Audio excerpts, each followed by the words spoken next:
תזכו לשנים רבות, נעימות וטובות.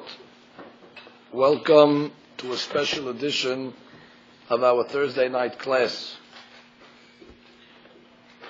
It is our custom that before the regalim, in this case being Shavuot, we'd like to devote at least one shi'ur to get us into a little focus and clarity on the upcoming holiday. Be'ezrat Hashem, 1 week from tonight, we will be ushering in Zeman Matan Toratenu. Halakha brings down that we have a custom on Shavuot to read Megillat Ruth. The Ashkenazim actually make a bigger deal of it than we do. They have an actual Megillah on parchment, and they read it in synagogue, and it's a whole production. We also treat it seriously. We read the first 2 chapters on the first day of the Hag and the second 2 chapters on the second day. Megillat Ruth is a very important story, and tonight we only have to answer one question.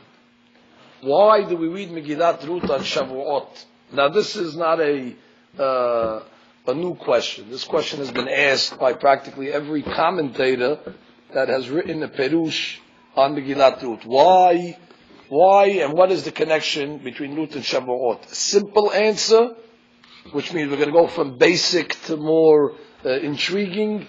Basic answer, because the story of Ruth took place bimeh ketzir se'orim. It took place Shavuot time.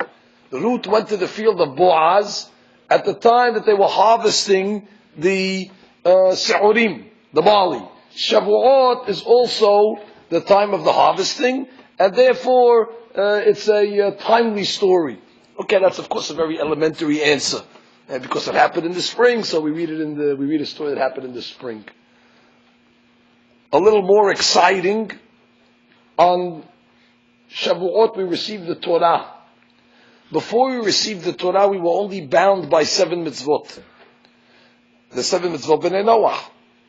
By accepting the Torah, we added an additional 606 mitzvot to our roster of obligations. Hence 613, Tariag. Ruth was the same. Before she converted, she was only obligated in 7 mitzvot. As a result of a conversion, an additional 606 mitzvot were added. Incidentally, her name, Ruth, is the numerical value of 606. So that alludes to the additional mitzvot that she was now mehuyevet, that she was now bound to fulfill. So that would be a second understanding why we read Ruth on Shavuot. Another reason might be said, derech eretz kadma laTorah. The whole story of Ruth, it doesn't have too many halachot really. We can't learn too many halachic lessons from Ruth, but there's a lot of lessons about kindness. How Ruth was so good to her mother-in-law. She did not leave her. She did not abandon her. She went and escorted her back very dangerously from the fields of Moab all the way back to Israel. And she clung to her mother-in-law until the end. What a tremendous chesed that is. Boaz invited Ruth to take from the gleanings of the field, the leket, the shechan, the pe'ah. Boaz fulfilled the mitzvah of tzedakah. And therefore, the story is replete with acts of kindness, acts of charity, and acts of goodness. Even the marriage of Boaz to Ruth was a chesed. The Zohar says it was a chesed to Ruth's first husband. Ruth's first husband was Mahlon. The Zohar says that when Boaz married Ruth, the first child that was born to them was actually the reincarnation of Mahlon. So Mahlon's soul was able to come back a second time in order to make further tikkun. Hetav tastech ha'acharon min harishon. And therefore the whole Megillat Ruth is derech eretz, is midot tovot. And we're reminded that besides the obligations that we have as Jews, the do's and the don'ts, the mitzvot aseh and the mitzvot lo ta'aseh, derech eretz kadma laTorah. Megillat Ruth reminds us that proper conduct and decent behavior actually is the prelude to the Torah itself. So those are some of the basic answers. There are other answers as well. V'idach zil gemor. And the rest, everybody can go and study them. Tonight we'd like to offer a little more deeper answer to this question. Who was the author of Megillat Ruth? The author of Megillat Ruth was none other than Shemuel HaNavi. One of Shemuel HaNavi's greatest accomplishments in his life was he was the one that coronated David HaMelech to be the king of Israel. The story of Ruth actually tells us about the birth of King David. Although it's not told to us till the last few Pesukim of the Megillah, but the whole Megillah is a lead up to the eventual birth. Ruth had a son called Oved. Oved had a son called Yishai. Yishai had a son called David. And bingo, at that point the Davidic dynasty began. Shelomo, Rehav'am, etc. All the way until Mashiach Tzidkenu. So, the Megillah, which is written by Shemuel HaNavi, actually tells us how David HaMelech, his protege, came about. I want you to know, David HaMelech, and this is going to be hard for you to accept, but I'm going to document it for you in a minute. David HaMelech, besides all the hardships that he had in his life, as mentioned in the Tehillim, every chapter in Tehillim is a commemoration to another episode in David's life. Whether he was running from his father-in-law Shaul, like many people run from their fathers-in-law, David is not alone, or running from his own son, Avshalom, that tried to kill him, or running from a host of enemies, Pilishtim, Hazifim, and all the other antagonists of David HaMelech. Some will argue that David HaMelech had from the most difficult lives that a human being can have. He wrote the Tehillim for himself. We read the Tehillim, we have a sick person, God forbid, or somebody has a crisis, but David wrote all 150 for his personal crisis. So the book was penned for him. But there was another controversy around David HaMelech, which is not so well known, but it is well documented. And it's important for us to go through it in depth tonight. As you know, David HaMelech was the one that killed Goliath, the giant. He had his slingshot, and of course, he reared back, and it hit him right between his eyes, and Goliath lay dead. As a result, King Shaul now started to question not only David's ability in warfare, but he started to question David HaMelech's genealogy, if he is worthy to be the king of Israel one day. Shaul had a suspicion. He saw when the armor was put on David HaMelech, it fit him perfectly. And that already was a little mysterious to Shaul. Because the tradition was that if the armor fits the person, then he's not going to be the king. So Shaul ran an investigation on if he's worthy. Now, what makes a person worthy? Well, David, first of all, was from the tribe of Yehudah. So if you're from Yehudah, already you're in. But from the Yehudah family, there's two sons. There's the Peretz line, and there's the Zerach line. If you come from Peretz, you become king. Peretz has the blue blood. Zerach, on the other hand, you become a prince. So therefore, Shaul started to analyze on the family tree, David, Yishai, he started to go back. Where do they come from? Are they from Peretz or from Zerach? Indeed, David descended from the Peretz line. Boaz, his great-grandfather, is a descendant of Peretz, as the Megillah says. Oh, so everybody's getting excited. Here we have a potential king of Israel in the making. At that moment, a fellow by the name of Doeg entered the Bet Midrash. I'm quoting from a Gemara, Yevamot Daf Ayin Zayin. Doeg enters the Bet Midrash and says, hold it. Before you investigate if David HaMelech is Ra'ui to be the king or not, why don't you investigate if he's Jewish? Oh, hey. Which means Doeg said, I don't even know if this man is legitimate. He might not even be allowed to marry into the Kahal. What do you mean not married? He's David. David, the son of Yishai. Yishai is a man that never sinned. He died without sin. If there's a person today that can go 1 hour without sin, we kiss his hand, we get berachot. And here, a man went his whole life without sin. They're questioning his son. Forget about kingship. Can he marry into the Kahal? Why? Doeg quotes a pasuk from the Torah, black and white. Lo yavo mo'avi bekal Hashem. We are not allowed to accept converts from Moab. And if they do convert, we cannot marry them. David HaMelech descended from Ruth. Ruth was a Moabiyah. And therefore Doeg says he is illegitimate. He is out, he is unacceptable. And now all of a sudden you could imagine the tumult that broke out in the Bet Midrash. The question of David's legitimacy now is on the line. Well, one of the rabbis in the Bet Midrash got up and said, his name was Amasa.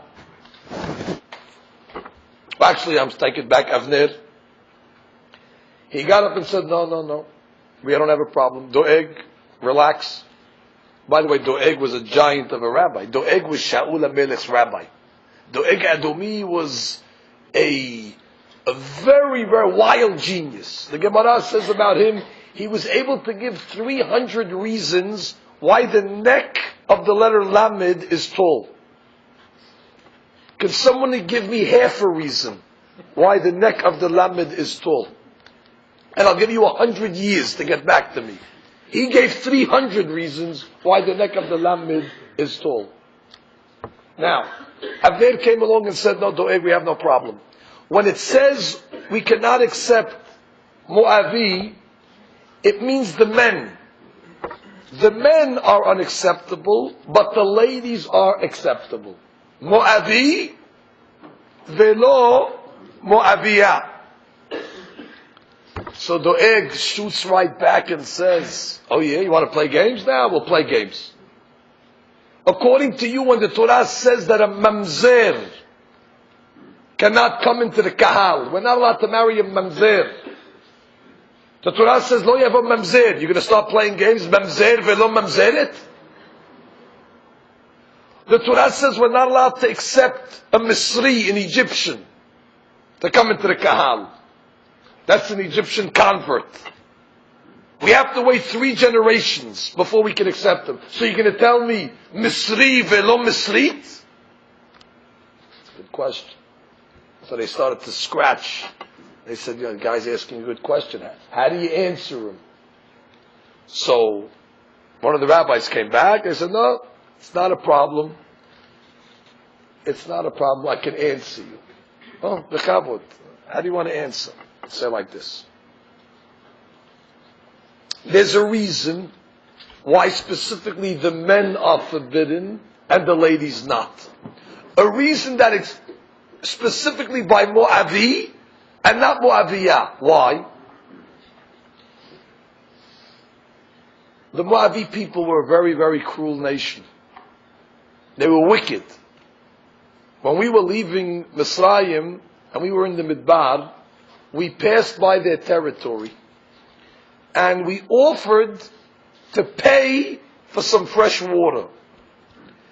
They did not come out and greet us, nor did they offer us water, nor did they even sell us water to make a profit. Now you say, well, because they're not so hospitable. Okay, so some people are hospitable, some people are not. That's why we can't marry them? Because they didn't offer us a glass of water? Isn't that a little strict? Well, it's much deeper than that, ladies and gentlemen. Where did Moab descend from? Moab descended from a fellow by the name of Lot. Lot had 2 daughters. From Lot's daughters came 2 sons, Ammon and Moab. Those were actually Lot's children and grandchildren. You can imagine how that's possible. Lot committed incest with his daughters, thinking that they were the only people left in the world. And that's why, when the first one was born, they named him Moab, which means Me'av, from the father, from Lot. Now, Lot was only able to bring children into the world because somebody saved his life. He was supposed to die in Sodom. Who petitioned for Lot? Abraham Abinu. Our father, Abraham, saved Lot. Hence, when the Jews passed by Moab, they owed us out of reciprocation. We're the children of the man that is responsible for your very existence. And you don't give us a glass of water that we're willing to pay for? So the people of Moab were ingrates. The people of Moab were just not hospitable or generous people. It's not like some Zulu tribe was asking for water. These are the descendants of Abraham. Don't you have any conscience that you owe this nation something? After all, you would not be here if it wasn't for these people's grandfather, Abraham Abinu. So God said, such a nation that has such rotten, such spoiled midot, such a decrepit inside, we cannot accept them. Side point, this is in parentheses. In the story of Ruth, in the opening verse, we read that there was a famine. We also read about Elimelech, who was the wealthy man of the generation, that everybody was depending on him to shell out some money and some food, which he was able to do. But Elimelech, the Gemara says, was a tightwad. He didn't want to share his tzedakah with the people, so he jumped ship. He ran away. Where did he run to? The pasuk says he went to Sedeh Moab. He went to the fields of Moab. I find it very interesting that it's almost as if there's a magnetism that Elimelech was drawn to Moab because it's befitting for him to move to Moab, because he had the same trait as the Moabi. Just like the Moabi did not supply food and drink for the Jewish nation, Elimelech found himself amongst people that had similar traits to him. It's almost as if his neshama was drawn to that place. Borei Olam, in his infinite wisdom, puts people exactly where they belong. No coincidence that he ends up in Moab. So we continue. So the Gemara says, the men were guilty. Why were the men guilty? The men were guilty because they did not go out and greet the Jewish people with drinks, food and water. Therefore, because they were not grateful, God banned them. Oh, why not the ladies? So the Gemara says, well, it's really not the way of ladies to go out and greet men. What are you going to have now? Ladies going to go out now and start giving drinks to the men? They're not obligated to go out. So therefore the Torah didn't ban the ladies. The ban is only against the men. Ha ha ha, Doeg, go jump off the cliff, Doeg. They answered him up. Doeg comes back and says, not so fast. Not so fast. I agree, Doeg says. You can't hold the ladies liable for not going to greet the men. But they could have greeted the ladies. Let the men go to the men and let the ladies go to the ladies. The ladies should have brought out trays of water for the ladies. We put a mechitza up, according to the biggest Mahmir opinion, and let the men stand on one side and the ladies on the other side. So the ladies are guilty. They should have went out to greet the ladies, and therefore Ruth is unacceptable, and her descendants are unacceptable, and David is out. He's illegitimate. The Gemara says at that point, it got so heated in the Midrash that they were about to put up signs. You ever go to Me'ash Ya'arim? You see, they got signs up. Anybody that does something, a little against the halakha, right away the sign makers are working and they're printing and they put signs. So-and-so combed his hair on Shabbat with a brush. Boy, they put a big sign up. Don't count them in the minyan. They get you on everything over there. Now here, this is more serious. They were about to put up signs. David is on the blacklist. You cannot marry him. Haram. Oh. Amazing. And now the drama begins. A rabbi entered the Bet Midrash by the name of Amasa. He entered the Bet Midrash with a dagger. And he took the dagger and he thrusted it in the middle of the Bet Midrash on the floor. And he said, listen to what I have to say, listen good. I have a tradition from Shemuel HaNavi and his Beddin. And Shemuel's still alive, so you can go ask him. When the Torah says Moavi, it only means the men, and it does not mean the ladies. Case closed. End of story. David is legitimate. This is the episode that took place in the Gemara. It's actually a real story that took place in the times of Shaul. Let's fast forward a little. Actually, let's rewind a little. In Megillat Ruth was supposed to marry a fellow by the name of Peloni Almoni. Actually, his name was Tov. Tov is good, Mr. Goodman. He had rights of first refusal, Mr. Tov. You just think about one man that missed his opportunity in life. He could have been Boaz. He could have been the great grandfather of David HaMelech. But instead, when he got the offer, he says, I can't. He balked. He said, Pen ashrit et nahalati. He says, I don't want to ruin my descendants. I don't want to ruin my children. He saw there was controversy. Ruth, Moabiyah. I want my children to get married. Boaz said, you sure? Boaz told him she's legitimate. The rabbis ruled already that she's legitimate. Boaz was the head of the Sanhedrin. He already made a halachic ruling that day that it's all kosher, it's on the up and up. But Tov still said, I'm cautious. I don't want to ruin my children. The Megillah is not too fond of Tov after that reaction, and from then on he's referred to Mr. Peloni Almoni, meaning Mr. Flan Flan, Mr. Anonymous, Mr. Generic. His name is not worthy to be written in the Megillah after that, meaning they're saying you blew it.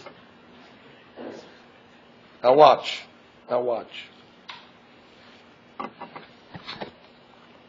I want to elevate you tonight. I want to elevate the subject a little.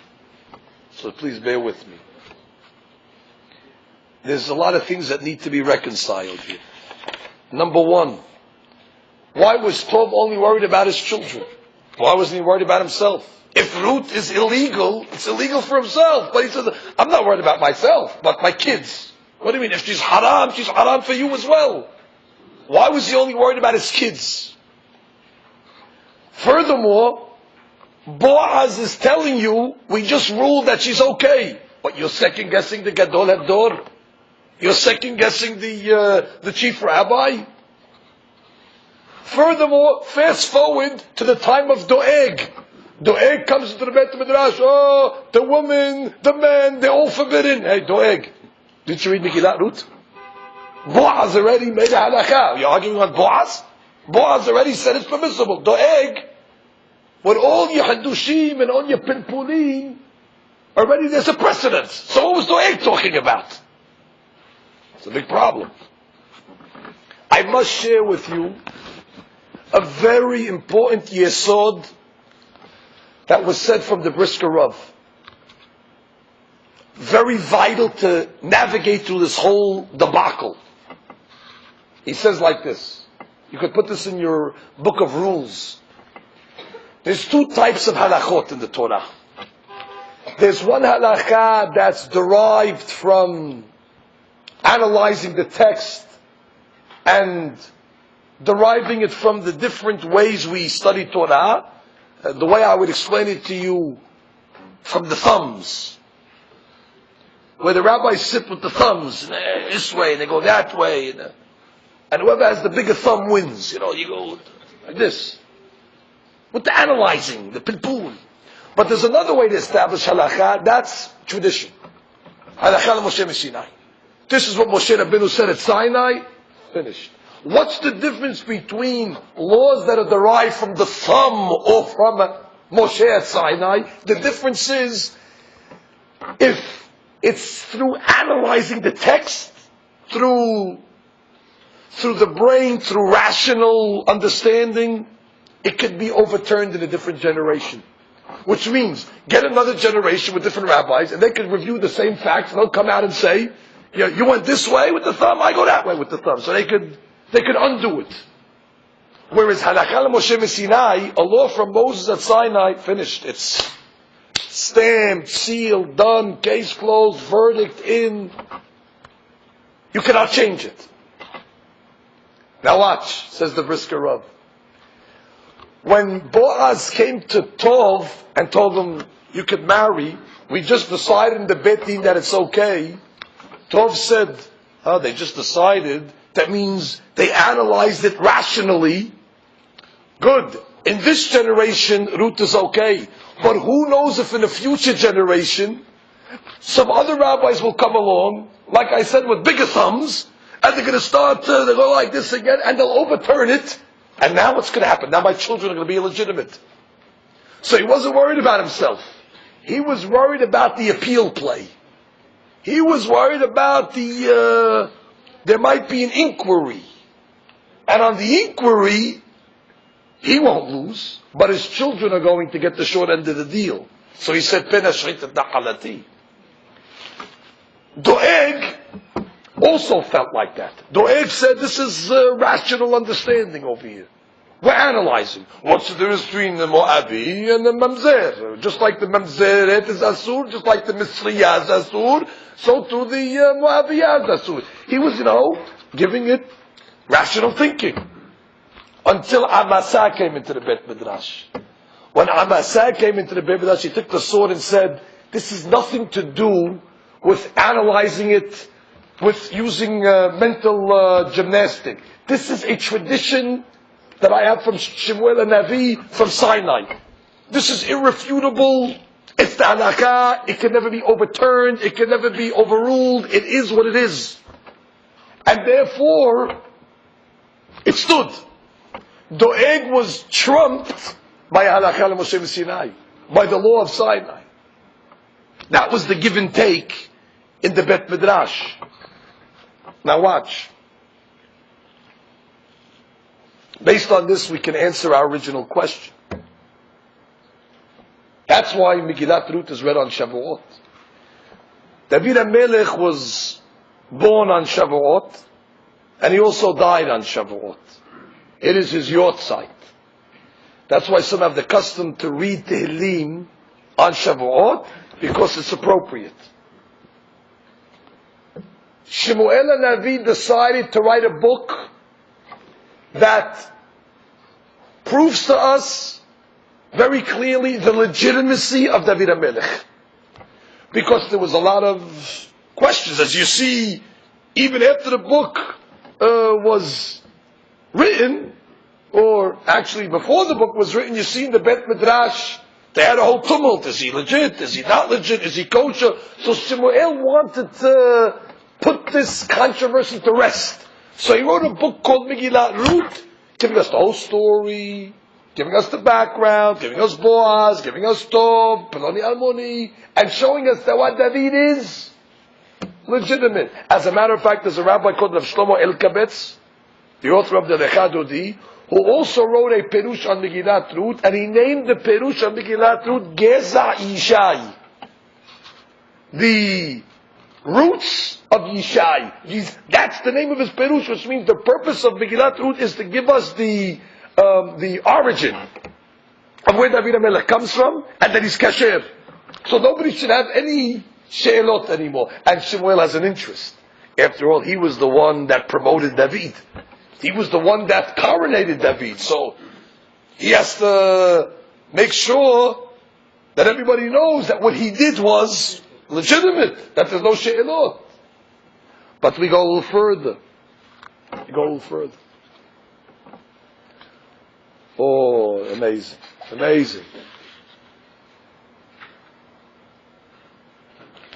I want you to appreciate what we're doing here tonight. Most people are not aware of anything I just told you. I'm making it very, very elementary to you. So many of you are sitting here and saying, no, get to the point. If the class ends here, you have gained a tremendous wealth of information that most people in the street do not even know. But it's being administered so casually that you're thinking, that's what I do, Shofar. What are you saying? But I want you to know that this is already massive ideas that are being said. We continue. What happens now is, on Shavuot we received the Torah. How many Torot did we accept on Shavuot? We accepted 2 Torot. We accepted the Old Testament. Very good, you didn't fall for that. And we accepted, of course, the Torah Shebe'al Peh, the oral law. The Old Testament being the Bible, the 5 books of Moses, and we accepted the oral tradition. There are 2 Torot. And arguably, the Torah Shebe'al Peh, the Talmud, the Gemara, Shas, is the more important of the 2 books. Because the Torah Shebichtav, the written law, is a very cryptic book. It's a book that's sealed, it's written in code. It needs to be opened up, it needs to be cracked, it needs to be interpreted. And the interpretations are only found in Torah Shebe'al Peh. Hence, without Torah Shebe'al Peh, we might as well take the Torah Shebichtav and just put it in Genizah, because you cannot understand what it means. In order to decipher the Morse code of Torah Shebichtav, you need Torah Shebe'al Peh. You want a classic example? Don't go so far. Lo yavo Moavi b'kal Hashem. We cannot accept Moavi. Now again, if you're a purist, you're a Puritan, you read everything what it says, you're one of those guys, like, what did it say? What did it say? You're pointing to the book, what does it say? You go with the Peshat. Peshat otiyot tepesh. So then you'll come along and say, it says Moavi. We cannot accept any people from Moab. If you're going to only follow Torah, then already you'll come out that David HaMelech is illegitimate. What brings David HaMelech to be kasher? The oral tradition. It was the Torah Shebe'al Peh that comes along and says, no, you're reading the Pasuk wrong. But it says, I don't care what it says. We have tradition. Where's that tradition, by the way? Is it written? No. It's handed down. Father to son, son to father to son, all the way down to our generation. Is it documented anywhere? Yeah, it's documented in the Talmud. Torah Shebe'al Peh is the one that said, The Moaviyah ladies are legitimate. Ruth is okay, David is okay. Hence, David owes his life to Torah Sheba'al Peh.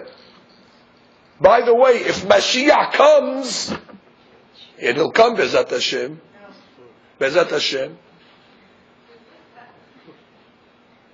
and we accept him as our king, it's only because of the Talmud. Because if you just had Torah Shebichtav, if Mashiach shows up, you'd have already the rabbis tumulting, is he okay? I don't know.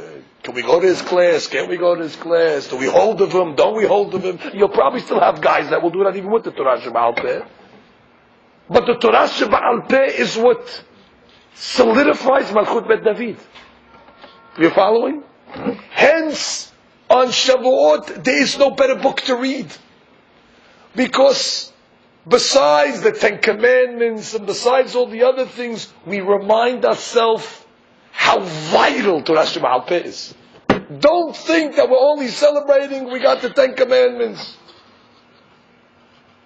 Megillat Ruth reminds us without Torah Sheba'al Peh, you don't even have Malchut Bet David, you don't even have Mashiach without Torah Sheba'al Peh. Hence, you have to accept both books. Both are integral. One rabbi said it. Every time the pasuk writes, "Vaydaber Adonai el Moshe lemor." What is Vaydaber and what is lemor? Vaydaber is Torah Shebichtav. Lemor is the Torah Sheba'al Peh.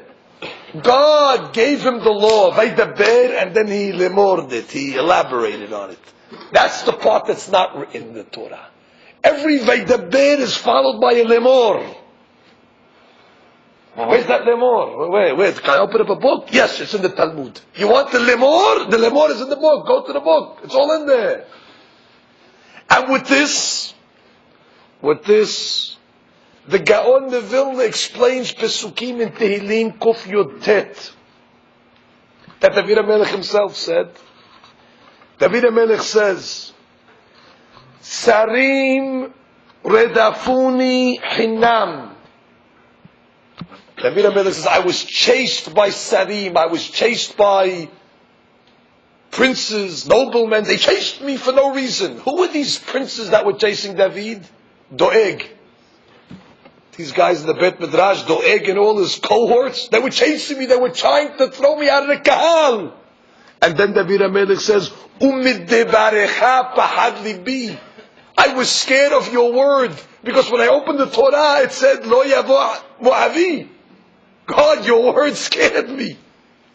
Because based on what was written, Umiddebarecha, I was in trouble. They had support. And what's the next pasuk? Sas anochi al imratecha kemotze shalal rav. But when I saw your imratecha, when I saw the interpretation, when I saw the lemor, when I saw the Torah Sheba'al Peh of it, when I saw the rabbis come along and say, nah, it's Moabi v'lo Moaviyah, Sas Anochi, I was thrilled. Kemotze shalal rav, like I found a great treasure, because it is Torah Sheba'al Peh that saved my life. Now watch. Allow me to tell you a story that took place in the Nevi'im. When David HaMelech was running away from Avshalom, his son, he was actually forced to flee from Yerushalayim. He was exiled, he was a refugee. And as he was running, a lot of David's enemies saw vulnerability, and therefore they took advantage to humiliate David when he was down. One of those enemies was a fellow by the name of Shimei ben Gera. Shimei caught up with David and he stood in front of him when he was on the run and he cursed him. What did he say to him? He said, you're a Noef, you're a Mored, you're a Rotseach, you're a Tzorer, you're a To'eva. Besides that, you're a good guy. David HaMelech says, Vehu kelalani kelalan nimreset. This man cursed me a bitter curse. Nimreset Rashi Tevot. Noef, Mored, Rotzeach, Tzorer, To'eva. At that point, David HaMelech could have executed him on the spot. Shimei is a rebel. Mored Malchut. Even if he didn't give him all 5 curses, even if he gave him 1 out of the 5, he qualifies for decapitation. And the men told David, should we get him? David HaMelech says, leave him. Leave him alone. Leave him alone. David, how could you leave him alone? There's a halakha. Harambam brings it down. It's from the Gemara. Melech shemahal al kevodo en kevodo mahul. A king cannot forgive his honor. A father can forgive his honor. A rabbi can forgive his honor. A king cannot forgive. The king has to be a king. You can't let everybody curse you and say, it doesn't bother me. Mahalti, mutarim lachem. You have to protect the kingdom. You have to protect the honor of the kingdom. How did David HaMelech allow Shimei to get away with these crimes? It's a big question. It's a very big question. The Hiddush that we say tonight, and it's brought down in Sefarim, is the following. David HaMelech could not kill Shimei because he saw somebody in Ruach HaKodesh that is going to descend from Shimei. And who is that person that's going to descend from Shimei? Mordechai. Mordechai HaTzadik ben Yair ben Shimei ben Kish ish Yemini. And David HaMelech says, if I kill Shimei, I'm killing Mordechai. We have to keep him alive. But still, how does that explain David HaMelech? How could he forgive his kavod? Because of Mordechai? Listen to the explanation. Oh, what an explanation. When we received the Torah, the Jewish people told God, Na'aseh v'nishma, we're in. Sight unseen. Where do we sign? God said, you don't want to know what's written? We don't have to know what's written. No, you tell us that it's good, we're in. You want to have a sample? You want to have a taste? You used to go to Baskin Robbins. They used to give you a little spoon. So you used to taste from every ice cream. And then you say, no, I'm not. So here, you don't want to have a little sample? Now, sight unseen. We're in. But then the same Gemara says that God came with the mountain. He took Har Sinai, he uprooted Har Sinai, he hovered it over our heads. And he said, listen, if you accept the Torah, good. If you don't accept it, Sham teheke muratchem. We'll bury you right now. I thought they said, I thought they just said we're in. So I don't say, what's the scare tactics with the mountain? So the Tosfot, the Pnei Yeshua's explanation to the Tosfot is, yes, when they said Na'aseh v'nishma, they accepted the written law. But when it came to the oral law, that's the interpretations of the rabbis, that's the commentary, they were a little wary. God, your book we accept, the interpretations, we don't know. God said, hey, you better accept it. So he put a gun to our head. You accept Torah Shema Peh? We accept, but it was under duress. We accepted the Shas, we accepted Talmud. We had our backs against the wall. God didn't give us too much of a choice. Until the generation of Mordechai. In that generation, it says, after the miracles that happened, how God saved us from the terrible decrees of Haman, and it was all masterminded by Mordechai, the rabbi, the leader. It says in the Pasuk, Kiyemu v'kibbelu ha'Yehudim. The Jews reaffirmed what they had accepted already. And what is this reaffirmation? The Gemara says they reaffirmed and they accepted the Torah She'Ba'al Peh, this time Be'ahava, out of love. It wasn't until Purim, years later, that the Jews said, we accept the oral tradition. I guess they were so inspired by Mordechai. They saw what a rabbi, what a leader is capable of doing. They said, if this is what Achamim are, we accept their traditions and we accept their interpretations. Side point, parentheses. If you look in your Megillat Esther, on the words Kiyimu v'kibbelu, the word v'kibbelu and they accepted is missing a vav. It's written Kiyimu v'kibbel, but we read it Kiyimu v'kibbelu.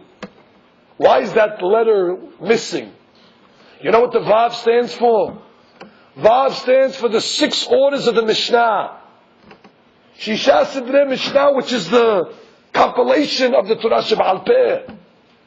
Until that time, the Jewish people were missing a vav.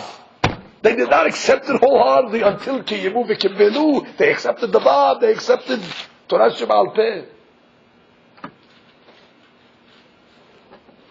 Oh, now watch this, Hadush. By accepting Torah She'Ba'al Peh, out of love, what did that do for David HaMelech? That did a lot for David HaMelech. Because David's whole kingdom hinges on Torah She'Ba'al Peh. So what happened? When David sees Shimei, he says, you can't kill him. Very important that his descendant Mordechai makes it to the world. Because in his time, Torah She'Ba'al Peh is going to be accepted. And you know what?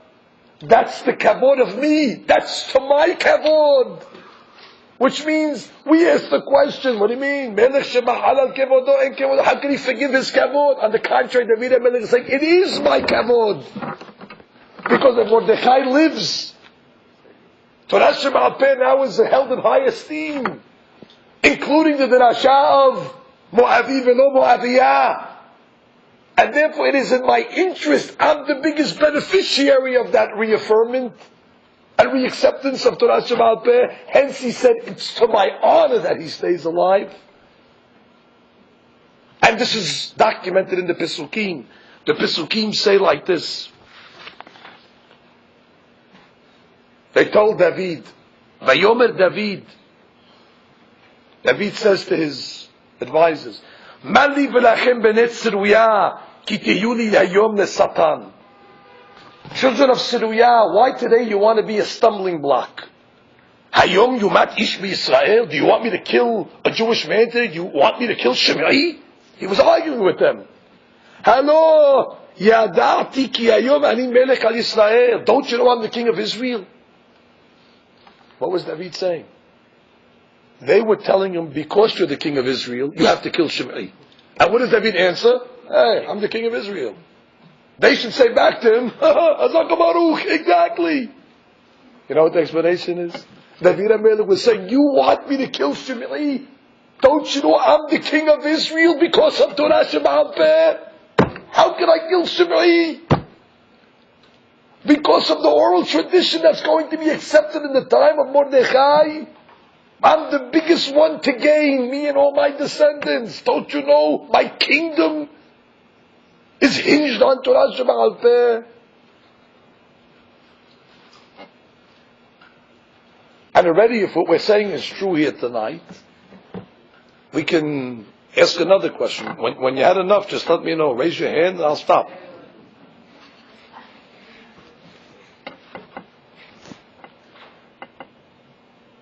Why did God have to make it this way? Why did God have to do it this way? All the controversy. Couldn't David just be born like everybody else from a normal family? Oh, upstanding citizens, everybody knows who they are. Why the whole, do we accept, don't we accept? Yeah, no. Why does it have to be mired in a whole mahloket over here? You know what the explanation might be?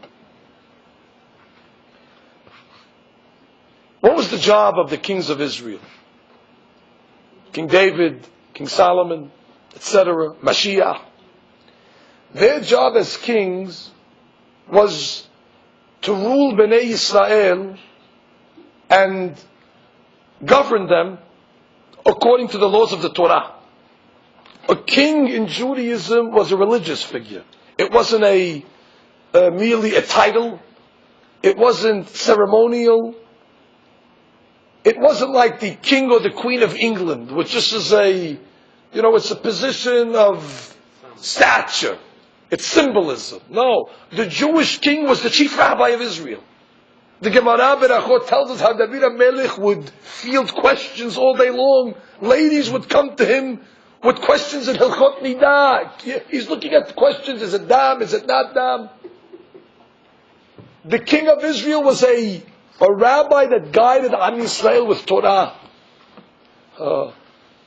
As a matter of fact, it says the king had to walk around with a pocket-sized Torah wrapped around his arm. That was his dress. Besides the crown and the scepter and all the other ornaments and accessories that kings wear, the main the main attachment that the king had was Torah. He had to hold it. He must read it every day. But you know what? God in His infinite wisdom made sure that the kings of Israel, when they're teaching Bnei Yisrael Torah, that they'll teach it according to the traditions of the Talmud. You know how God ensured that? Because He made their whole legitimacy dependent on the Torah She'Ba'al Peh. So this way God ensured that Torah She'Ba'al Peh will govern the nation. Because if a king would get up and say, we're not going to go with the Torah She'Ba'al Peh, right away they say, you're not going to Torah She'Ba'al Peh, you're out. You're out! Rabbi, hey, you met Ruth.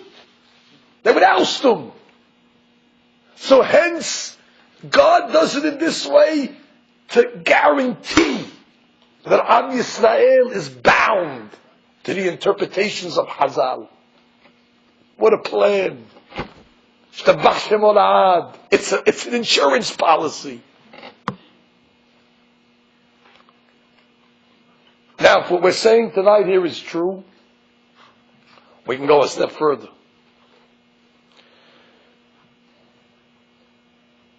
All the holidays that are written in the Torah, the date of the holiday is also mentioned.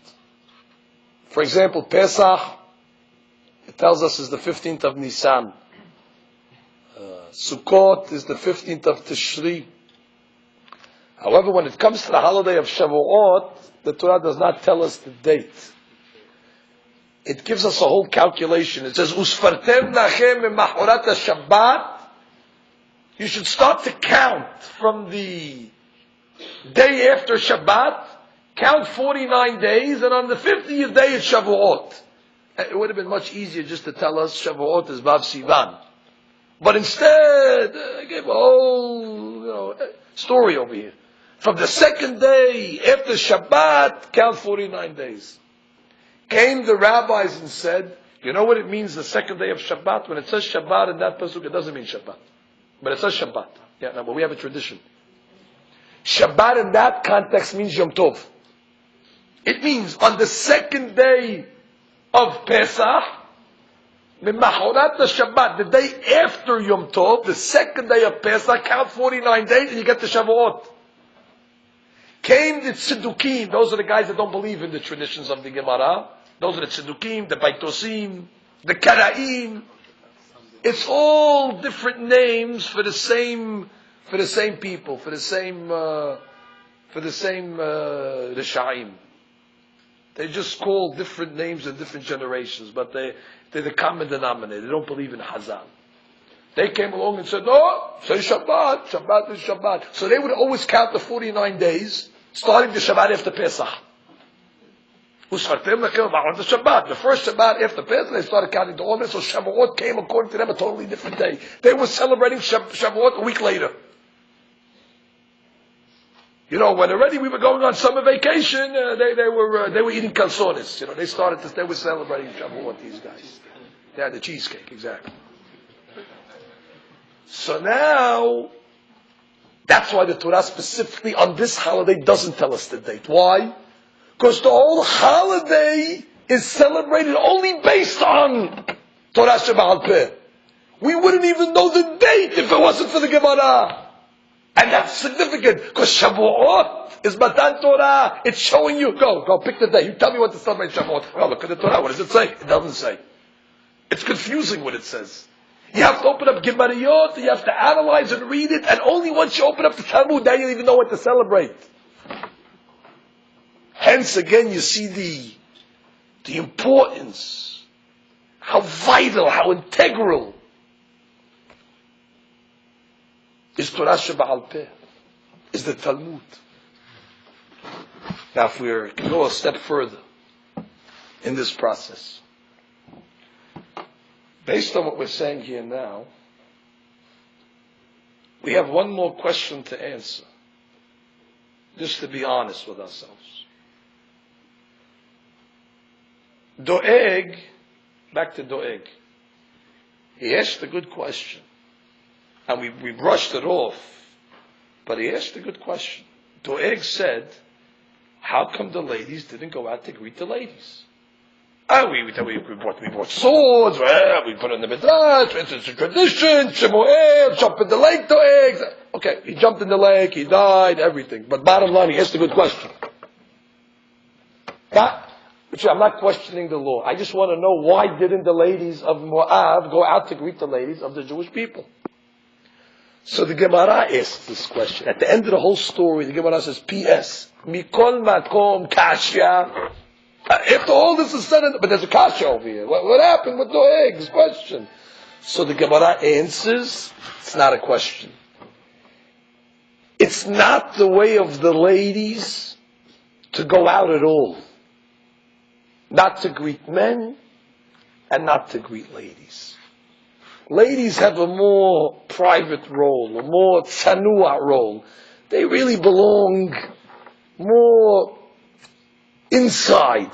Therefore, the Moabite ladies did not have to go out, certainly not to greet the men, but even the ladies, it's not, in Arabic they say is aib. You don't go out. Ladies stay in the house with the children. It's not proper. So the Gemara says, where do you know this from? I mean, obviously it's not from the feminist movement that they know this from. So where do they know this? So the Gemara cites a pasuk, Ayeh Sarah ishtecha. When the angels asked Sarah, where is your wife? And Abraham answered, Ine ba'oel. She's in the tent. You remember when the angels came to visit Abraham? So one of the angels asked Abraham, where's your wife? And they answered, in the tent. Oh, in the tent? What do you learn from there? A lady belongs in the tent. Very nice.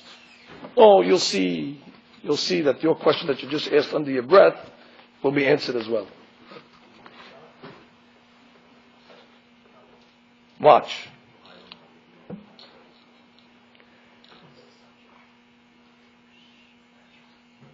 This episode of Abraham and the three angels that came to visit him needs to be revisited ourselves. The Gemara says it was Michael, Raphael, and Gabriel. Michael came to tell Sarah she was going to have a baby. B'Siman Tov. Raphael came to cure Abraham. He just recovered from Brit Milah surgery. And Gabriel went to destroy Sodom. Well, I understand what Michael's doing. He needs to tell Sarah that she's going to have a baby. I also understand what Raphael's doing there. He's the doctor. He needs to give the refuah. But what is Gabriel doing? Go destroy Sodom. What, you're scared to go alone? Buddy system? What exactly is going on? The angels? You have a job. What does Abraham have to be visited by an angel that's going to destroy Sodom? Sodom that way. Go destroy Sodom. Allah ma'ach. Go do your job. Why did he have to come to Abraham? And furthermore, a question that always bothered me, that whole question of the angel. Ayeh Sarah ishtecha. Where's your wife Sarah? To me, that's a little ticklish, that question. That's a little... I mean, imagine if a total stranger Total stranger walks into your house, a guest, and the first thing he asks you, where's your wife? Hey, where's your wife? You punch the guy in the mouth, you clock him. Oh, where's your wife? It's the first thing that comes out of your mouth, where's your wife? I mean, it's a funny question.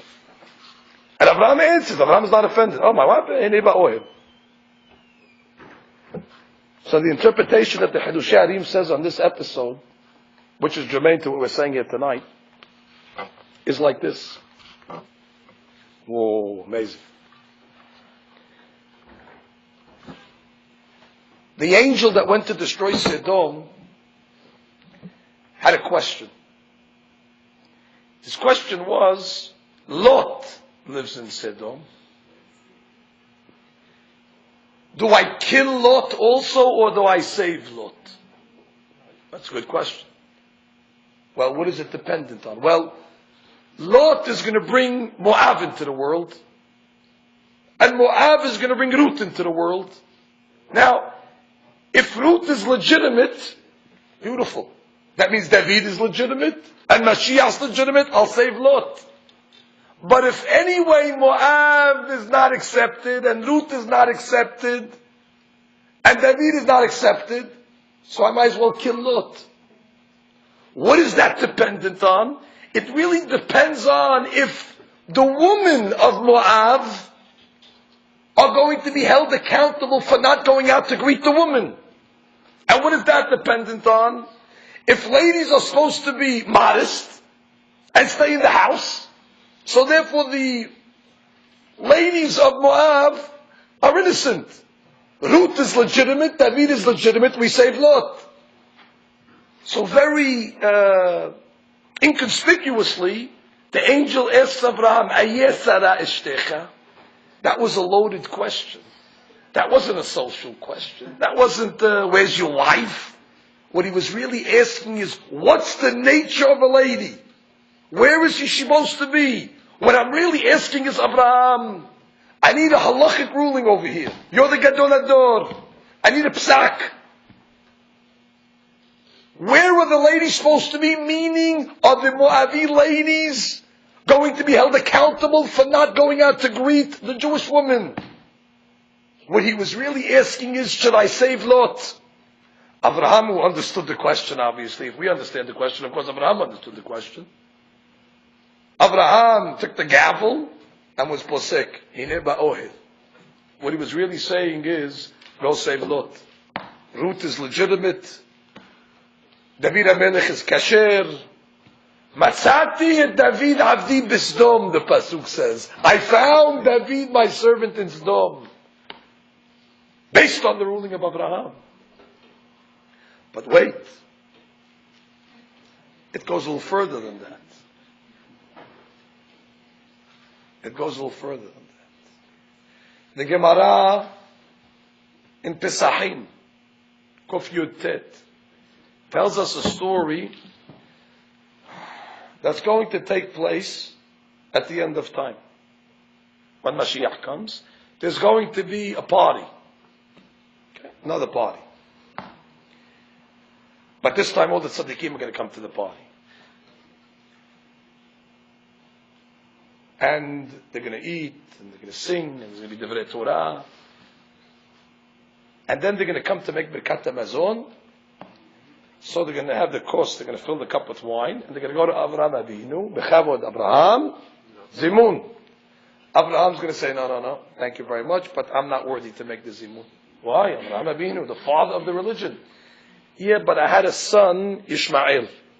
After all, I brought all the Arabs into the world.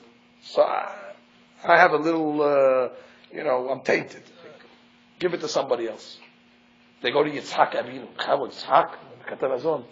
He says, listen, thank you very much, but no thank you. After all, I brought Esav into the world. Esav, the Romans, this, that, I can't do it. They're going to go to Yaakov. Yaakov Avinu, Bechavod, Zimun. I married two sisters. Before the Torah, after the Torah. It's a problem. And they're going to go down the line. Until they come to David HaMelech. They're going to come to David HaMelech, and they're going to say, David, Bechavod Zimun. And David's going to say, Ani avarech, v'ni na'ed avarech. I will make the beracha, and I'm worthy to make the beracha. And he's going to make the zimun. And David alluded to this already in his Tehillim when he said, Kos Yeshuot Esha. He said, when the Mashiach comes and they make the party, I'm going to be the one that lifts up the cup. Kos Yeshuot Esha. David, why are you so sure that you're the one to make the beracha? It's very simple. Because David descended from converts. We might say that David is considered a guest. Everybody else was born into the religion, where David was from the outside. And the law says, who makes the zimun? Oreyah bevarich. The guest is supposed to make the zimun. So David says, Ani yavarich, v'ni na'eh levarich. Because I'm the oreyah. Oh, and if you're going to ask, am I legitimate? Maybe I'm not legitimate. So David alluded, Kosh Yeshuot Esa. You know what the word Esa stands for? Ayeh Sarah Ishtecha. David HaMelech was saying, from Sarah Imenu. Already that proves that I'm legitimate. Because the Moabite ladies were not responsible. Because it's the way of the ladies to be in the oil. It's the way of the ladies to be modest. Last but not least, there is going to be a $100,000 reward if anybody can repeat this, including myself. I'm going to register myself into this. The last idea was said by a great Gaon, Rabbi Yaakov Tarav Maslaton, in his Sefer Bet Yaakov.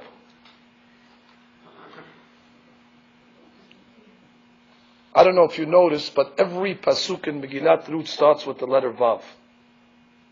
Vayhi b'mei shefot hashofetim, vayelech ish bebet Yehuda, etc. Vatetzeh min hamakom. Every pasuk starts with a Vav, except 8. Side point. 8 and 6 is 14. 14 is the numerical value of David.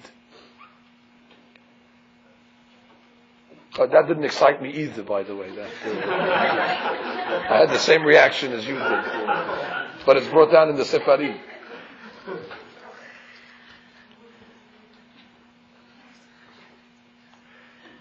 I have a theory why every pasuk starts with a Vav. Because again, Vav represents the 6 orders of the Mishnah. In almost every pasuk in Megillat Esther, Vav, Torah Sheba'al Peh, Torah Sheba'al Peh. The holiday is on Vav Sivan, Vav. 6, the magic number is 6. 6 orders of the Mishnah, Torah Sheba'al Peh.